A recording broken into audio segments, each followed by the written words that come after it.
আমার দাদি শাশুড়ি প্রতিটা সিজনে আমাদের জন্য অনেক রকমের আচার তৈরি করে থাকেন। তার মধ্যে থেকে টক আচারটা সবথেকে বেশি তৈরি করা হয়।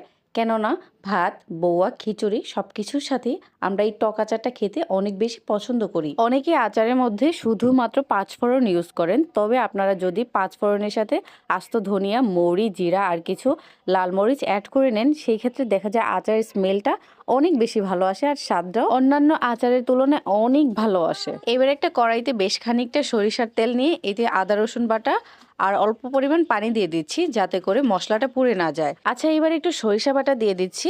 2 মিনিটের মতো এই মশলাটাকে ভেজে নিব।